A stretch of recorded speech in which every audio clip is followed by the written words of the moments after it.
जय सच्चिदानंद मित्रों, जैसा कि आप जानते हैं, शिव निराकार परमात्मा, परमपिता परमात्मा जो सदा है, सदा रहेगा, जिसकी आराधना शंकर भी करते हैं, राम भी करते हैं।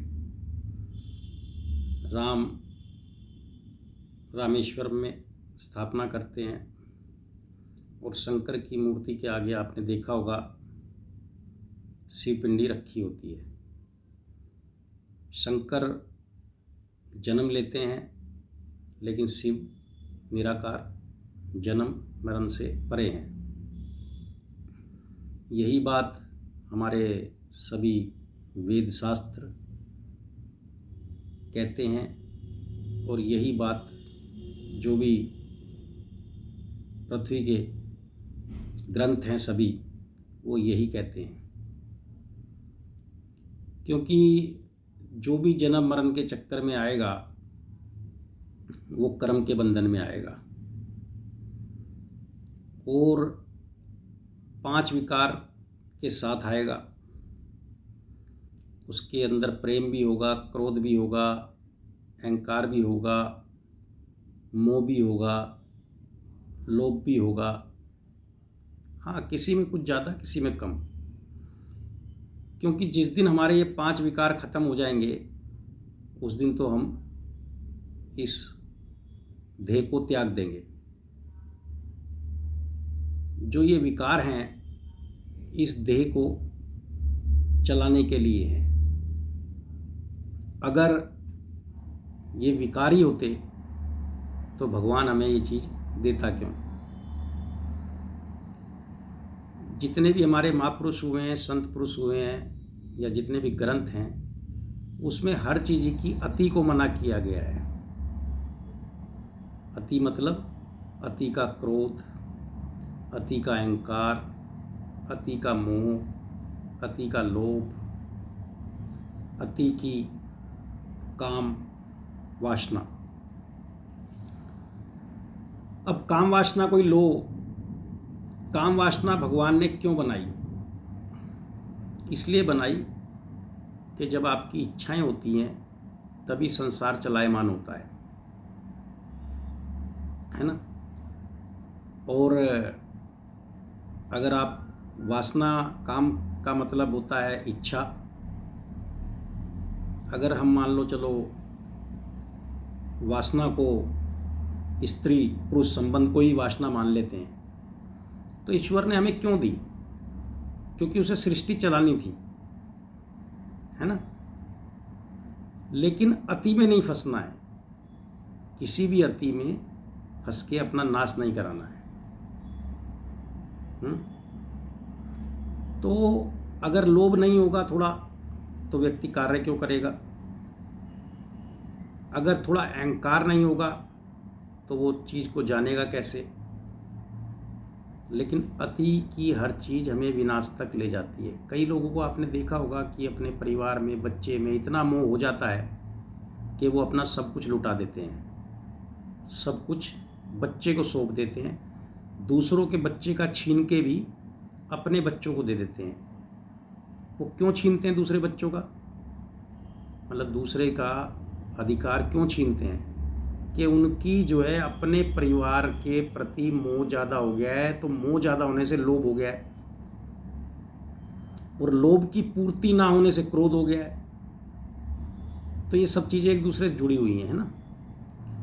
तो आपने भी देखा होगा कि जब आप किसी के पास किसी कार्य के हेतु जाते हैं और किसी इच्छा से जाते हैं और वो आपकी इच्छा पूरी ना हो तो क्रोध आता है।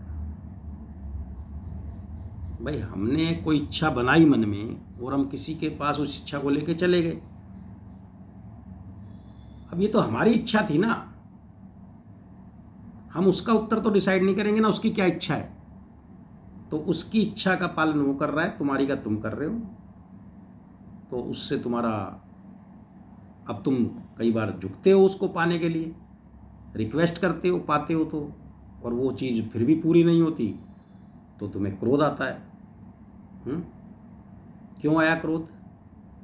क्योंकि जो तुम पाने गए थे वो तुम्हारे लिए इतना कीमती हो गया कि उसने तुम्हें लोभ में फंसाया, फिर तुम्हें झुकवाया, किसी के आगे झुकना पड़ा तुम्हें, इतने लोभ में तुम हो गए कि झुक भी रहे हो उसके आगे, और फिर उससे इच्छा पूरी नहीं हुई तो तुम्हें क्रोध भी आ रहा है, और फिर तुम्हारा अहंकार जागृत हो जाता है कि मैं इसे देख लूँगा, मैं इसे ये कर दूँगा, वो कर दूँगा, इसने मेरी झुकने की भी जो है, मैं इसके आगे झुक भी गया हैं। तो उसके पीछे कारण कौन था? तुम थे स्वयं। सब प्लान तुम्हारे थे, उसके तो प्लान थे नहीं, है ना। तो तुम्हारे प्लान ने और एक चाहत ने तुम्हें 5 विकारों को अति में ला दिया, और तुम अपने अंदर ही भस्म हो रहे हो, अपने अंदर ही तुम भस्म हो रहे हो। हर चीज़ तुम्हारी थी, कर्म भी तुम्हारे थे, इच्छा भी तुम्हारी थी, विचार भी तुम्हारा था, फल भी तुम्हारा था, तो वो तो व्यक्ति को मतलब नहीं है। भाई मैं आपके पास गया और मेरे को आपसे 10,000 रुपये चाहिए, तो ये आपने थोड़ी ना कहा मुझे कि 10,000 रुपये ले लो। मैंने सोचा कि आपसे 10,000 रुपये मांग लेता हूँ किसी मित्र से, दोस्त से, रिश्तेदार से, तो वो 10,000 रुपये दे ना दे उसमें उसका क्या कसूर? मैंने सोचा ना, और मैंने सोचा कि 10,000 रुपये लूँगा, तो मैंने देखा कि इसको थोड़ा झुक के बात करते हैं, मतलब झुकना चाह नहीं रहे थे हम, बनना तो हम बड़ा ही चाह रहे थे, लेकिन हम झुक गए। अब फिर क्या हुआ? हम झुक गए तो तब भी उसने काम नहीं किया, तो हमारा क्रोध बढ़ गया। कहते हो ना तुम लोग आके, मैंने तो उसको ये कहा जाके, मैंने पैर भी छुए, ये भी करा है, वो भी करा, तो यही चीज़ आपके जो है चीज़ को बढ़ावा देती है, और यही चीज़ आपको भटकाती है एक से दूसरे पे, दूसरे से तीसरे पे, और यही आपको भिखारी बना के छोड़ देती है। तो जब वो इच्छा जाग रही है ना, जहाँ पे जो इच्छा जाग रही है वहीं उसको रोक लो, है ना, वहीं रोक लो अगर रोक सकते हो। और वो ज़रूरी है, प्राप्त करना ज़रूरी है, तो फिर उत्तर मत ढूंढो दूसरे का जिससे लेने गए हो, ये सोच के जाओ मना कर दिया ठीक, दे दिया ठीक, तो ना तुम्हें झुकना है और ना तुम्हें अकड़ना है, ना तुम्हें गुस्सा आना है।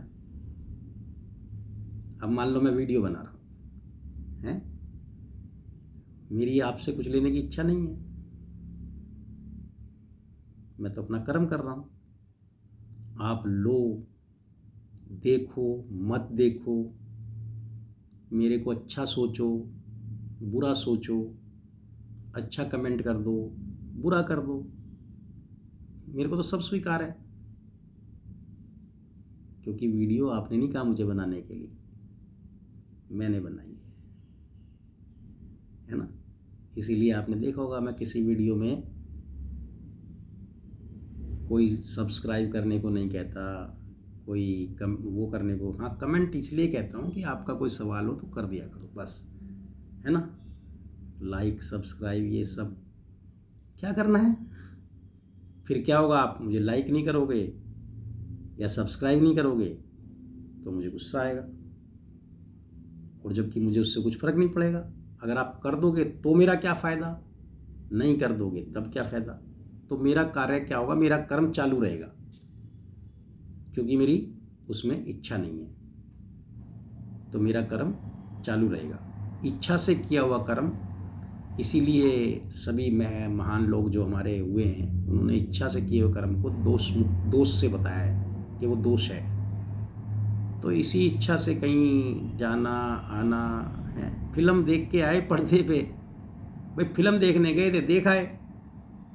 अब तुम कहो जी मुझे इस फिल्म को ही, अरे भाई फिल्म ही तो देखने गए थे, मिलता क्या तुम्हें? खाली पर्दे पे क्या लेने गए थे तुम? तुम्हें नहीं पता था वहाँ फिल्म चल रही है, कुछ नहीं है, ना अच्छा है ना बुरा है, हैं? तो इसी तरह जीवन को जानना है, इस फिल्म की तरह समझना है जीवन को। समझ जाओगे तो अच्छा है, फ़ायदा हो जाएगा। जय सच्चिदानंद।